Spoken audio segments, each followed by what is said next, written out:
Hello and welcome back to Farmer's Wife Homestead. I'm Stacey. I hope you're well.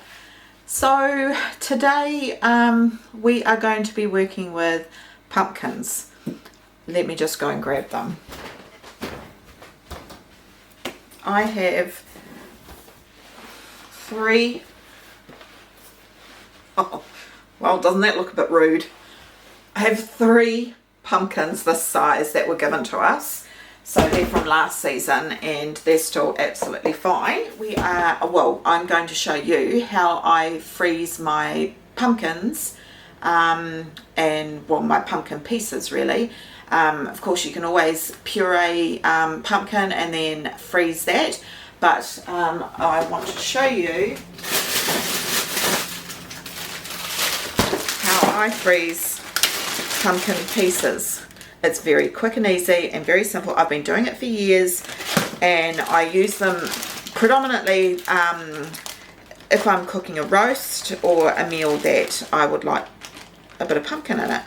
Now just know, because pumpkin is a high water content vegetable, it's not going to roast up like a roasted potato. Well, it's not going to go crispy. It will still will keep its shape, but it's not going to give you the crispiness that you can get if you just use a pumpkin that hasn't been frozen. Nevertheless, it's very handy to have and I love it. So I will show you that today. And I'll put that at the start of the video, so if you've come just to see that, then that's fine. You can click out and not stay for the soup, but I would love it if you'd stay for the soup and stick around and see what else I prepare. Start cutting up the next pumpkin into sort of bite-sized pieces, not bite-sized but roast-sized pieces, about that, and then I'm going to put them on a baking tray and flash freeze them, and then they'll be ready for roast pumpkins. I've also just seasoned that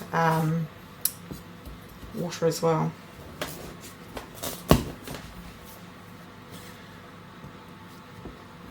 And this one's got a soft spot.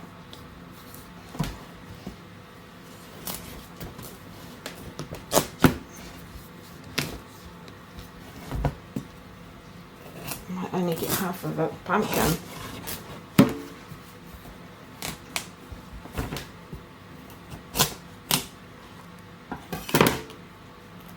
Oh, what a shame. It's all yuck. So they'll have to go to the pigs. Won't go to waste because the piggies will love it. What I'm going to do is just grab a few pieces from this soup and freeze a few of these down. So I've got some for the freezer for a couple of meals. There, I've just grabbed some from the soup and I'll flash freeze those and then put them into a bag, and you don't have to blanch them, anything like that. They can just go into a reusable Ziploc or a proper Ziploc, and then you can just pull them out. They won't roast up crispy. They do sort of like steam, but it's great to have. I'm so disappointed that I didn't process this one fast enough and I didn't see that there was a soft spot, so that's a really big shame. But yeah, that's all you need to do is flash freeze them like this, chuck them into a bag and then pull them out and cook them from frozen. And there's the pumpkin. Just froze that on the sheet as you saw, and a few hours later I just popped it into this Snap-Lock bag. They would last longer in the freezer if you what's the word I'm looking for? Come on, brain, think. Vacuum seal them in a bag. But yeah, so unfortunately that's all I ended up with, because as you know, the third pumpkin was past good. So other uses that you can use for the frozen pieces of pumpkin is you could take out the pieces and then pop it into your steamer and then steam it. You could pop it into boiling water if you wanted to make mash, but I'd just be careful of that. That would probably turn quite watery. You'd be better off to steam it and then mash it. You could turn it into a puree from that form. Those are the ones that I can think of just off the top of my head. You know how you can do apple butter and stuff like that? I wonder if you could make pumpkin butter. I'll have to have a look and see if pumpkin butter is a thing. And then I'm going to whole bake a couple. I want some puree, and I would normally just cut it up and cook it in the oven, but I saw somebody cut the top out and then bake the whole thing, so I'm going to try that today. And then I want some puree basically, because we're going to make some pumpkin things. I know it's fall in America. In New Zealand it's spring, and this will help anybody that's got storage pumpkins or pumpkins that aren't going to store for much longer. So yeah, so let's get to it. And I'm gonna I might chuck this nice big huge one in there for puree. So what I'm going to do is cut out the top, scoop all the inside out, and then pop it into the oven. That's oven.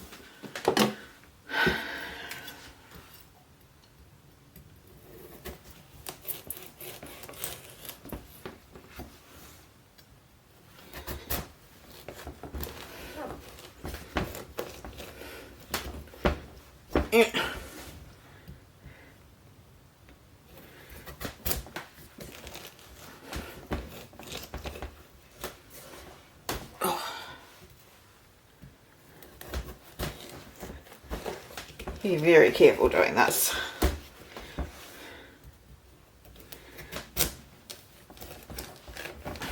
Now how am I supposed to get this part out? How does that even work? Do I do this now?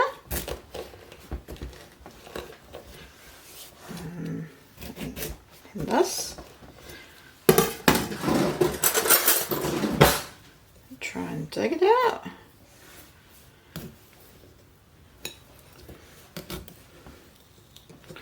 I suppose that could work. I'm just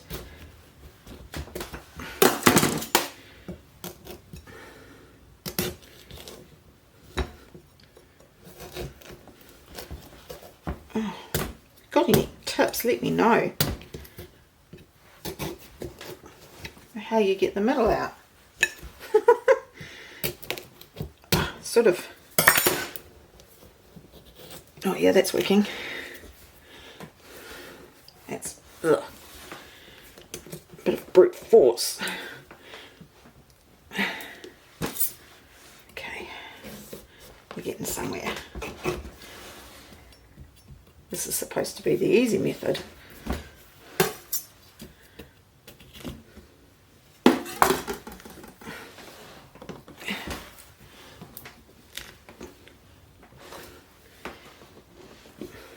That one's going down. And now can I get this one? Okay. Beautiful orange colour. Right, yay. Getting somewhere now.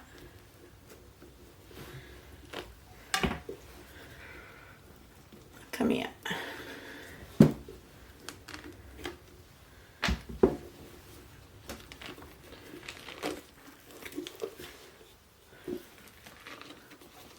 Feel like I'm back in kindergarten.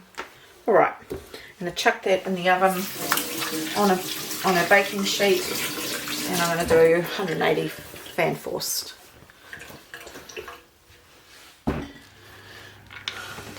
Pop all the seed into here.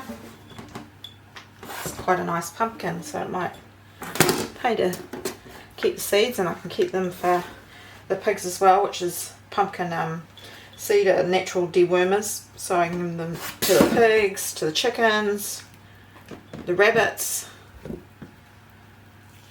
So I'll save a couple for planting, and the rest will go to the animals. Just going to show you a little trick that I do. So I get the chopping board up near the bench here, and then put my arm across it, and then it's got the hole here, so it means that the knife can go further down because I use the sink. So that's been able to go all the way down the bottom now. And then I just cut along the spine.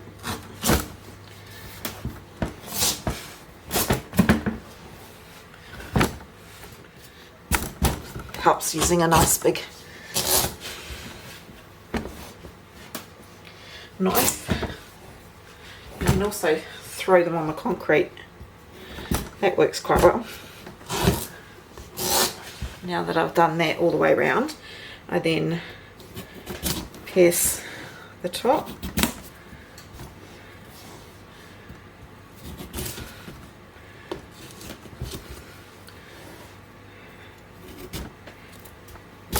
And then they all just come away.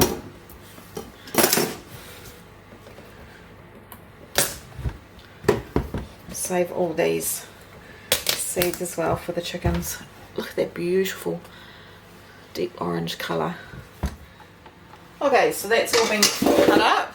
It's quite a full. This is a 5 litre one. So I'm going to also chuck some onion. I'm going to chop some onion and put that into there, and a couple of garlic pucks, probably maybe 3 of those.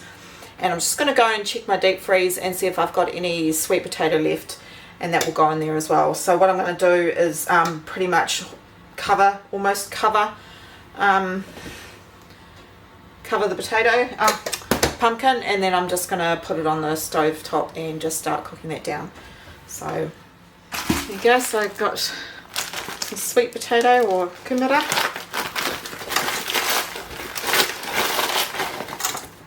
That just gives it a lovely sweeter taste, and I have some frozen onions, save me from chopping one.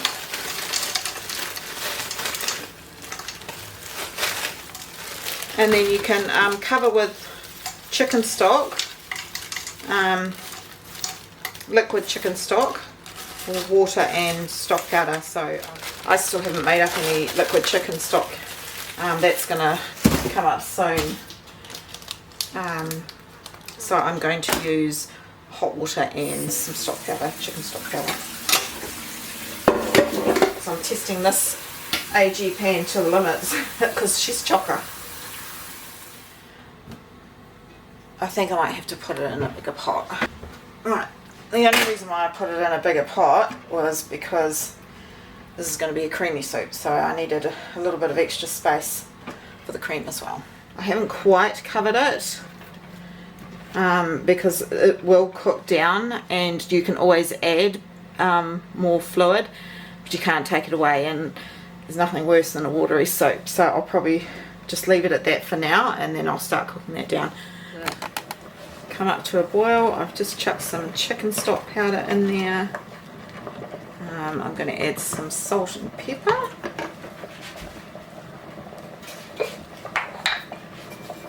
Some sea salt. Lots of pepper.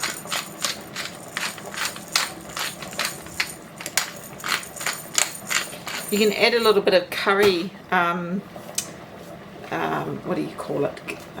Not curry paste, curry powder into here if you want a curried one, or if you want to make it a Thai pumpkin, you could add Thai curry, either red or green paste. You can buy that in the supermarket, or you can make it yourself, of course.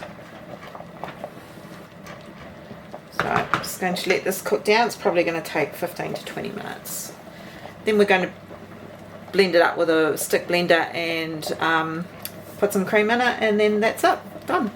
I might go and check on this pumpkin in the oven.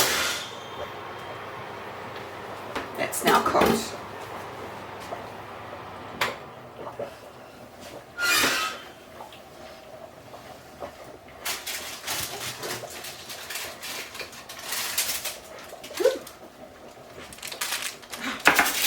It's going to shake you, but it's hot. You're down for a look. So when I insert the knife, it goes in, so that's ready. And yeah, that peel is just going to peel away. So I'll wait until it should peel away quite nicely, but I'll wait until it's cooled down. Okay, this is ready. I'm going to get the stick blender now and start whizzing that up very carefully because it's very hot. I'm just going to turn the heat off. Be very careful doing this.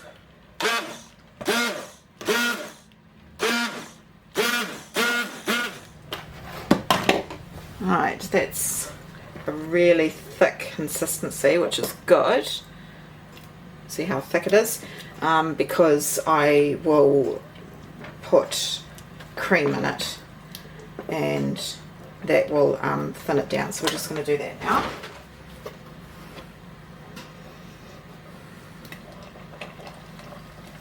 Good, because I need to use up this cream.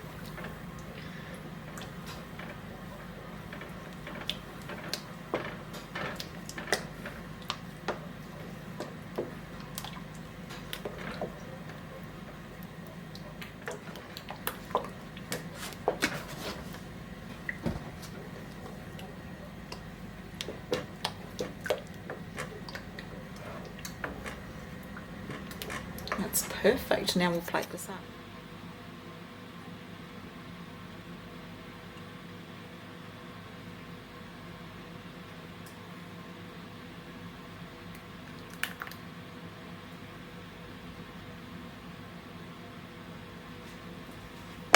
Personally, I love some chives, some chopped chives on my soup.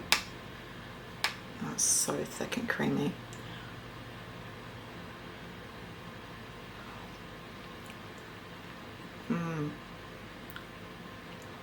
Wow, that's so good. I've also put peanut butter in pumpkin soup before. That's really nice. You get a nutty flavour. But this is just perfect just the way it is. Simple but tasty.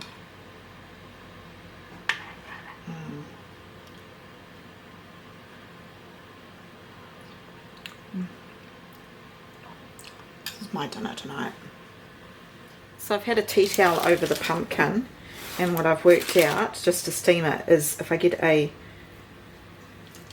teaspoon, I can just peel it this way because I want to do it while it's hot so the skin comes off easily. And this one's not a very watery one, so I don't think I'm even going to have to hang it. But if you do have a watery pumpkin, just put it in some cheesecloth or mutton cloth and hang it for a couple of hours to take all the liquid out of it. Once this is cold, I'll put it into 2-cup bags for the freezer.